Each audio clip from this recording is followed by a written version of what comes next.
Assalamualaikum everyone. Welcome to Umrah Stories podcast. In this podcast, we will be sharing with you our Umrah stories and Umrah related topics. And in today's episode, we shall discuss how much should we bring for the Umrah trip. Berapa banyak cash yang kita nak bawa pergi Umrah? Jadi menurut Hani, berapa banyak kita should bring? Sebenarnya kalau kita nak decide berapa banyak nak bawa ni tergantung dengan one of the main factor is are we going with agency ataupun DIY. So for DIY, I won't be touching on DIY sebab I tak ada experience in DIY lah. Okay. Tapi hanya akan berkongsi secara kalau seseorang tu ikut agensi. So kalau seseorang tu ikut agensi, dia sebenarnya ada dua tau package ni. Satu is full board ataupun half board. Half board dengan full board ni apa bezanya Hani?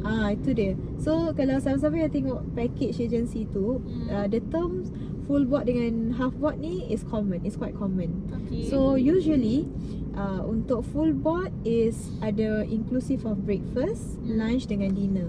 Kalau untuk half board is usually just breakfast saja. Okay. Yeah. Actually, I also pernah ada pengalaman ikut agency. Dia punya package is tawarkan half board. So for me kan, my case is Madinah I dapat breakfast, lunch, dinner. And then for Mekah I only get breakfast. Jadi lunch and dinner I kena cari sendiri lah. So that's my half board. But I think it varies agency to agency. Correct, yes, exactly. So bila kita dah tahu agensi kita ni ataupun kita decided on going with half board atau full board, that is where kita tahu ataupun sedikit sebanyak kita tahu berapa banyak nak bawa lah untuk cash. Okay. So assuming that kalau you pergi full board dengan agensi, okay, this case is macam you nak lunch, breakfast, dinner tu semua kan. Bagi Hani, selain daripada gunakan card kat situ ataupun activate your credit card and everything, you bawa minimum $500 cash.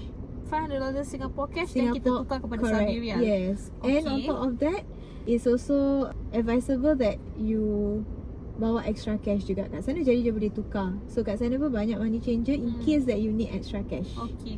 So ini Hani cakap pasal kalau you ikut agency dengan full board lah. Correct. So yang kita tak payah risaukan tentang makan. Yes. Dan if kata kita ikut half board, kita our extra money will be for food lah, correct? Correct, exactly lah. Kalau cakap pasal makanan pula, let's say I tak dapat lunch dengan dinner.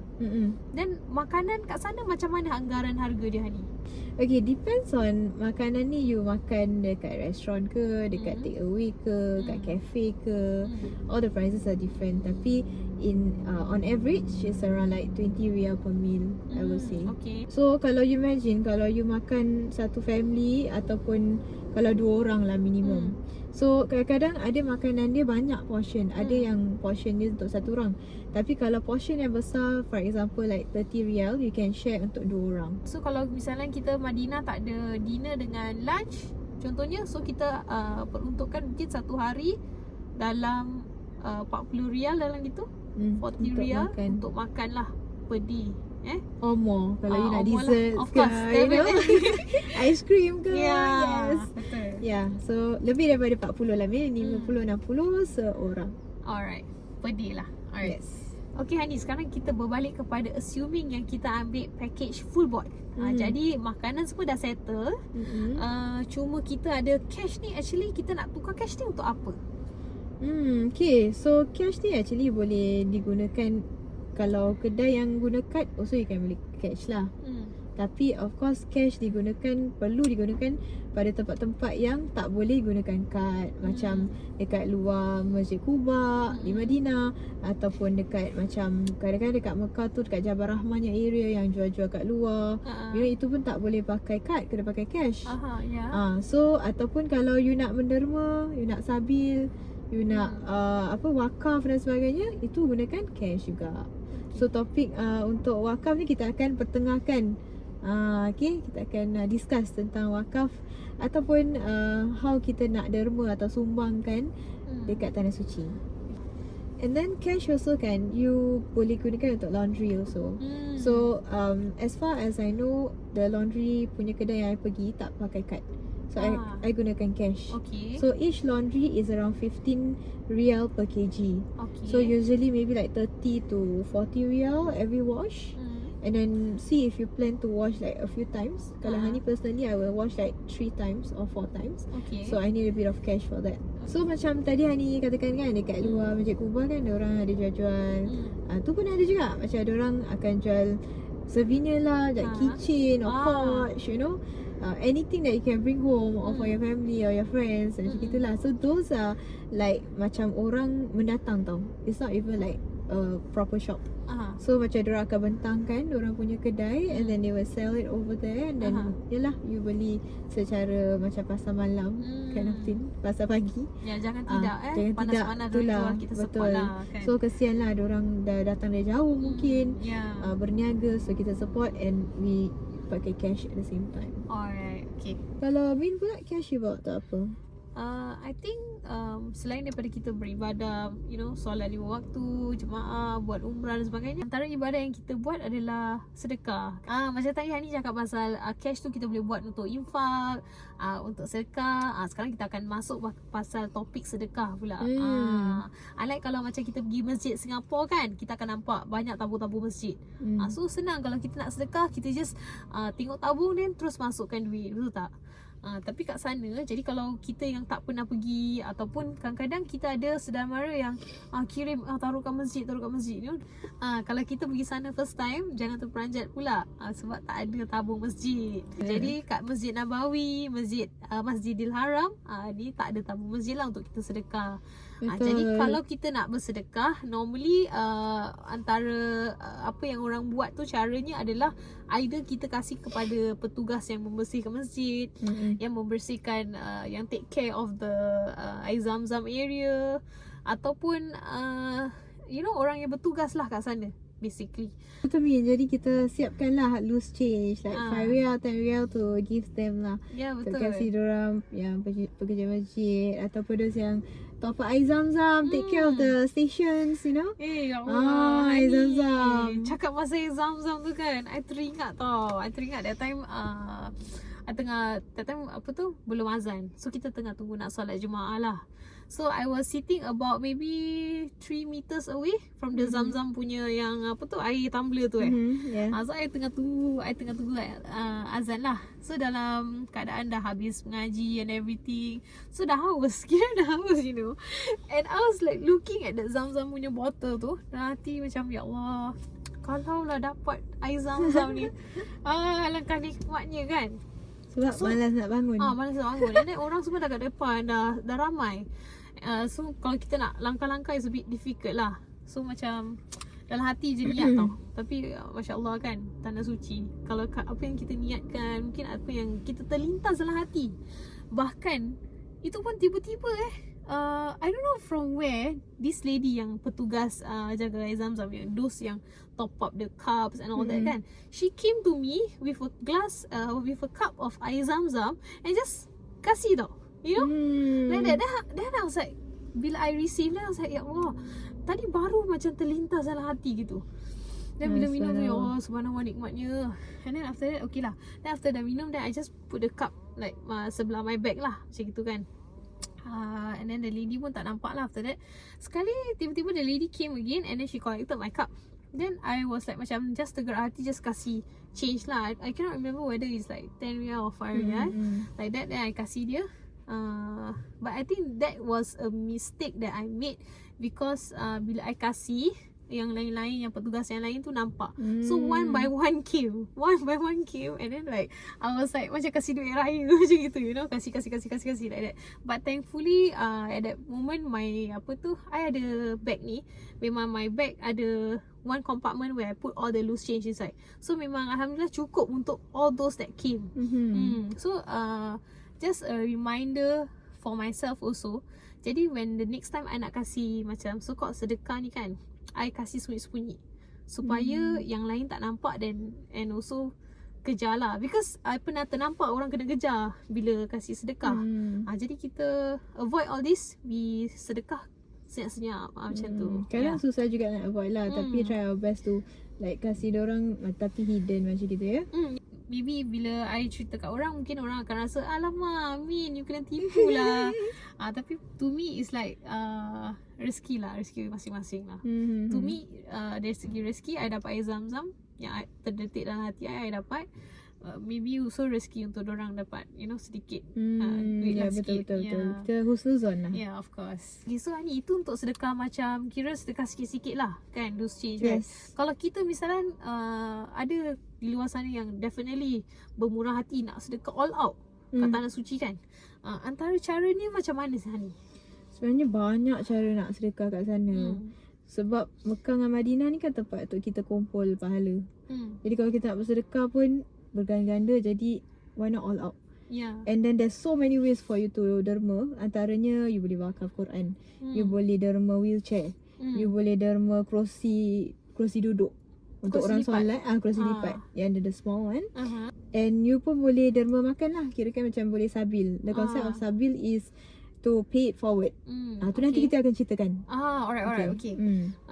Jadi kalau macam misalnya lah pendengar kat luar sana ni dah nak berangkat umrah. Jadi kita dah boleh start planning. Okay, I nak wakaf wheelchair.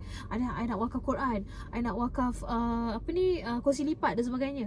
Untuk price point pula macam mana? Yes. Okay. Sini kan topik hari ni kita cakap pasal berapa banyak duit nak bawa. Betul. So sekarang ni kita nak kongsi sedikit sebanyak lah berapa harga anggaran for each item. Jadi you all yang luar sana boleh prepare juga berapa banyak nak bawa and berapa banyak nak ketepikan duit derma. Yes, betul. Okay, so this one exciting. Okay, kerusi roda ataupun apa nama dia, wheelchair, I would say from, okay, this data is from our recent umrah lah. Tak tahu dah naik ke, this year. Tak tahu dah naik ke, dah turun ke, tak tahulah. Tapi yang kita tahu is wheelchair dalam RM350. Okay, untuk satu wheelchair lah. Untuk satu wheelchair. Wheelchair dia macam standard yang kita nampak kat hospital gitu Yes, lah. correct. Yeah? The adult one, the standard one. Okay. Kalau kerusi lipat is around RM30. RM30, okay. Kalau untuk Quran dalam RM40. Satu naskah. Alright, okay. Jadi kalau siapa yang tengah berfikir atau berancang nak derma, boleh fikirlah mungkin kalau kita nak wakaf mungkin 10 Quran ke kan, 10 kursi lipat dan sebagainya, kita boleh ketepikan lah duit yang kita nak untuk wakaf. Dan wakaf-wakaf ni semua kan macam Quran, diskusi lipat adalah kalau kita pergi Mekah Madinah kita nampak dekat mana-mana kan. Kursi lipat ni kat bahagian kawasan masjid, dan Quran semua diletakkan kat dewan solat masjid. This is all free to use lah in the mosque area. Itu antara yang orang lain wakaf kita dapat gunakan macam gitu. Kita pun dapat pahala kalau orang gunakan, manfaatkan dengan baik. Kalau macam speaking of kita boleh wakaf, boleh wakaf Quran, boleh wakaf wheelchair, tapi caranya macam mana ni? Ada kedai specifically ke, atau there is a person that you should contact ke, macam mana? Okay, so kalau you pergi dengan agensi, agensi akan beri kesempatan untuk you all atau jemaah untuk berderma lah. So basically diorang akan jadi orang yang consolidate everyone's punya, you know, derma berapa banyak nak ni nak tu. Jadi kita tinggal bilang berapa banyak kita nak dekat kita punya mutawif ataupun kita punya apa nama dia? Pegawai. Kita cuma tinggal bilang, tinggal pesan je lah dekat kita punya mutawif ataupun kita punya pegawai. Nanti dia akan uruskan. Tapi kalau bagi Quran for example lah, untuk Quran, kita boleh pergi directly dekat kedai-kedai yang menjual Al-Quran untuk wakaf. So sama ada kedai tu khususnya jual buku ataupun khususnya jual Quran, ataupun kedai tu jual baju-baju. Kadang-kadang dia jual Quran juga at the same time. Jadi bila kita tengah-tengah shopping ke, you know, kita nampak kedai yang ada Quran untuk wakaf, kita pun boleh tanya dekat orang yang jual Quran tu, cakap saya nak wakaf untuk masjid. Jadi sebelum dia akad ataupun dia tunjuk yang okay you nak ini kan, nak wakaf, dia akan tunjuk proof dulu Quran ni betul sahih ataupun ada tampal ataupun ada chop, wakaf lillahi ta'ala. And that is an original Quran yang boleh masuk untuk Mekah, Masjidil Haram dengan Masjid Nabawi. Sebab kalau Quran yang tak betul tu diorang akan hantar kat masjid lain. Bukan tak betul lah, actually it's like the particular on the Quran punya printing. Printing atau authentic. A certain Quran lah basically that correct. they have a requirement. Kira kan kita tak boleh macam misalnya kita beli Quran kat Geylang, Tak boleh. dan kita bawa ke sana. Tak dan boleh. Memang tak boleh lah. Yang Quran tu nanti maybe the next day dekat tempat lain. Ya. Bukan dekat Masjid Nabawi ataupun Masjidil Haram. Yes, correct. Yeah, so basically we can just directly buy daripada kedai tu and then just pay for it and then nanti dorang kan uruskan. Yeah. Tu antara satu cara juga. Yeah, I think it's a misconception sebab orang fikir letak Quran di masjid. Ada orang letak Quran yang dia beli kat mana-mana ataupun boleh. Quran yang diorang ada kat rumah letak kat situ. Aduh, Cannot siapa yang dah buat perancangan nak bawa Quran dari rumah nak letak situ tak dibenarkan. Betul. Tadi untuk wakaf. Dan Hani tadi cakap pasal sabil. Sabil tu apa actually? And macam mana tu konsep sabil tu? Sabil tu maksudnya macam pay it forward lah. It's like macam makan bungkus, macam it's like a packed lunch. It's like a bento packed lunch yang kita kasih akan diagihkan kepada orang-orang yang perlukan. Actually it's random lah. Siapa nak pun boleh. It's free. So tapi selalunya orang yang queue tu mungkin orang yang datang dari jauh, orang yang third world countries. Mereka akan beratur usually during lunchtime after Zuhur. So how it works is actually sama juga lah macam Hani cakap, melalui mutawif kita ataupun pegawai, ataupun kita boleh juga pergi directly dekat restoran. Those take out punya restaurants kan? Yes, macam take away restaurant. In fact, diorang ada advertise kat depan kadang-kadang. Dia cakap, do you nak sabil tak? Macam tu. So they have a price and sabil is very affordable. Like around 8 riyal, 10 riyal, 15 riyal depending on the package. Okay. So per pack lah. It's like about 8 to 10, 12 riyal. Yeah, correct. Okay. So I think that's where people normally go all out on yes, derma kan. Kalau nak nak sedekah 50 ke 100 bungkus ke, that's where people really go all out on their derma lah. Kan? I seen orang like macam like food trolley like like the trolley. Semua makanan dia sabil. Wow, masya-Allah. I think like he spent thousands for sabil. Kalau kita mampu, why not, right? Yeah, exactly. So bawa duit lebih, rancangkan duit untuk derma. Tu sangat penting juga. Sebab takkan kita dah sampai jauh-jauh, kita dah sampai Masjidil Haram, kita dah sampai Masjid Nabawi, tempat yang paling suci kan. And then pahala pun banyak, takkan kita nak melepaskan peluang ataupun kita rasa alamak tak cukup cash lah. Alamak tak cukup duit. Kan? Itulah, betul. Ya. Tu tadi cakap pasal sabil makanan. Antara sabil yang kita ada juga kat Madinah, kalau kita pergi ziarah kat Jabal Uhud kan Hani, kita akan nampak orang kasih air mineral. Yes. Kasih air mineral dan dia cakap free. Mula-mula kita ingatkan scam. Tapi actually tak. It's actually the concept of pay it forward. Concept of sabil lah. Sama juga. Kira ada orang sebelum ni jemaah lain yang kasih satu carton air, dan orang ni akan kasih. So kalau misalnya you nak sabil juga, you bayarlah satu carton, mungkin around, I think tak silap 30 to 50 riyal around there. And then you kasih kat orang tu, nanti dia akan kasih air tu kat jemaah lain. That's the concept of pay it forward. Which I find it really, really helpful lah. Sebab dah tengah-tengah panas sekali orang kasih air mineral. Ya Allah, sukanya. So you bayangkan kalau you dapat, that kind of pahala, is very rewarding lah, I feel. So tadi Hani cakap pasal Hani gunakan cash untuk laundry, untuk Hani mungkin pergi kedai beli cemil-cemilan, atau Hani buat untuk sedekah, wakaf, sabil dan sebagainya. Ada tak lagi kegunaan cash kat sana yang mungkin Hani rasa mesti nak kena standby cash in case apa ke, Okay, selain apa-apa yang kita dah cakap tu, it's more towards like additional activities. So for example, you pergi dengan agency kan, and then agency ni akan bawa pergi Taif. Okay. So additional lah, siapa nak pergi Taif, then kena bayar on the spot using cash. Ataupun kalau siapa yang antara jemaah nak panjat Jabal Nur, aktiviti memanjat Jabal Nur atau mendaki Jabal Nur, that one diorang akan apa nama dia, ask you for the duit transport, and also duit ask you lah, duit guide untuk panjat dekat Jabal Nur lah. Itu additional pun kena gunakan cash. Yeah, I think this one you check with your own agency. Sebab it varies. Sometimes agency tak include in package. So kira kalau you nak pergi, then you kena top up on the spot lah, kan, macam Hani cakap. I think that's very important for us to standby cash untuk itu juga. Last but not least, I rasa penting kalau kita nak standby duit untuk wheelchair punya servis. Wheelchair service. Macam mana Okay, so untuk khidmat wheelchair pula ataupun wheelchair service, ini sebenarnya tergantung. Kalau ada antara keluarga kita yang menggunakan wheelchair ataupun okay, Hani cakap pasal general lah. Wheelchair ni bagi siapa yang perlu dengan bagi siapa yang tak perlu. Tak perlu pakai wheelchair ni maksudnya if any event happen, na'udzubillah, kalau you tak daya untuk jalan, you perlukan servis wheelchair ataupun orang untuk tolak you untuk buat umrah ataupun untuk sa'i ataupun untuk wadak dan sebagainya. Okay, so kalau kita sekiranya kita perlu khidmat wheelchair tu ataupun wheelchair service, we have to pay cash. Yeah, definitely. So around 300 riyal I think.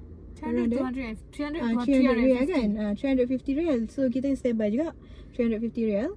And then what happen is that for the service is they will ambil you daripada hotel, okay, atau tunggu you kat lobby. Lepas tu dia akan buat umrah, niat sama-sama atau buat umrah, sa'i and everything complete semua tahlul. Lepas tu hantar you balik dekat hotel.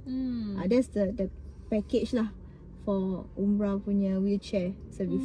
So 300 to 350 per umrah. Ya, per umrah. Ni kalau kita perlukan 2 atau 3, tu lagi kita kena standby extra cash. Correct. Kan? Itu untuk mungkin bagi orang yang dah plan dekat rumah lah. Tahu yang akan gunakan wheelchair. Tapi in general, I think ia boleh jadi kepada sesiapa. Jadi standby 350 at least for wheelchair. So I think that's more or less kita pakai cash untuk those areas lah. Okay. Kalau untuk kad pula, untuk kad pula, don't worry. Mekah ni macam kita jugalah, macam Singapore juga. The shopping center semua boleh pakai kad. You know, kalau kita kat Clock Tower, kat Safra Tower tu semua boleh pakai kad. In fact, the popular supermarket that we call Bin Daud, that one pun boleh pakai kad. Kalau Safra Tower tu ataupun Clock Tower tu, kalau you nak beli perfume, you nak beli abaya, tu semua boleh pakai kad lah. So don't worry, macam our fast food ataupun restoran, tu pun boleh pakai kad. Jadi you all jangan lupa kalau pergi sana, just activate your credit card ke, debit card atau ATM card for overseas expenditure. Yeah, correct. Okay, so sedikit sebanyak itu saja perkongsian kita hari ini. Semoga bermanfaat. Dan untuk sesiapa yang mendengar yang akan berangkat umrah, kita doakan semoga dapat umrah yang mabrur, dipermudahkan segala urusan dan diberikan kesihatan yang baik untuk melakukan segala ibadah dekat tanah suci nanti, Mekah dan Madinah.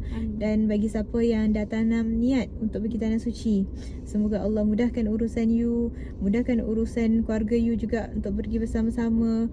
Allah panggil kita sekeluarga insya-Allah ke tanah sucinya secepat mungkin. Amin, amin. Jangan lupa juga untuk subscribe dan juga like and share this podcast. So kita jumpa lagi di episod yang akan datang insya-Allah. Bye bye. Take care. Assalamualaikum.